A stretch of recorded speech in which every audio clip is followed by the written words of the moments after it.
பாஜக, அதிமுக அவங்களுடைய அதிகாரப்பூர்வ கூட்டணியை அறிவிச்சிருந்தாங்க. அதே அடுத்துதான் இன்னைக்கு திமுகவுடைய தலைவரும் தமிழ்நாட்டு முதலமைச்சருமான மு க ஸ்டாலின் அவர்கள் ஒரு அறிக்கையை வெளியிட்டிருக்காரு. அந்த அறிக்கையில என்ன சொல்லியிருக்காருன்னா, அதிமுக பாஜக கூட்டணிங்கிறது எப்பயுமே ஒரு தோல்வி கூட்டணி தான்.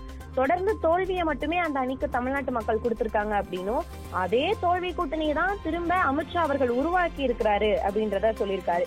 அது மட்டும் இல்லாம நேற்றைய தினம் சென்னைக்கு வந்த உள்துறை அமித்ஷா அவர்கள் அவர் கொடுத்த பேட்டி அவர் வகிக்கக்கூடிய பதவிக்கு தகுதியானதா இல்ல அப்படின்னும், அதிமுக பாஜக கூட்டணியை உறுதி செய்து கொள்வது அவருடைய விருப்பம் சார்ந்தது.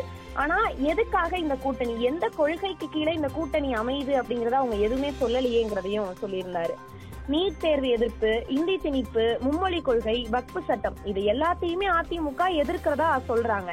அப்ப இது எல்லாத்தையும் அவங்களுடைய குறைந்தபட்ச செயல் திட்டத்துல வச்சிருக்காங்களா? இது எதை பத்தியுமே அமித்ஷா அவர்கள் சொல்லல.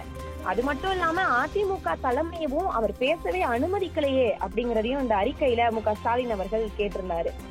அதே மாதிரி தமிழை ஒழிக்கக்கூடிய ஹிந்தி, தமிழர்களது வளர்ச்சியை தடுக்க பல்வேறு சதி திட்டங்கள், தமிழ்நாட்டு உரிமையை பறிக்க தொகுதி மறுவரை, இப்படின்னு எல்லா திட்டமிட்டு தமிழ்நாட்டை எல்லா வகையிலையும் சீரழிக்கக்கூடிய ஒரு பாஜக தலைமை பழைய கொத்தடிமை கூடாரமா அதிமுகவுடைய தலைமையை மிரட்டி பணிய வச்சு தங்களுடைய சட்ட திட்டங்களுக்கு பாஜக நிறைவேற்ற பாக்குதா அப்படிங்கறதையும், பாஜக தனியா வந்தாலும் யாரோட துணையோட வந்தாலும் தமிழ்நாட்டு மக்கள் தக்க பாடம் புகட்ட காத்துட்டு இருக்காங்கன்றதையும் இந்த அறிக்கையில அவரு குறிப்பா சொல்லியிருந்தாரு.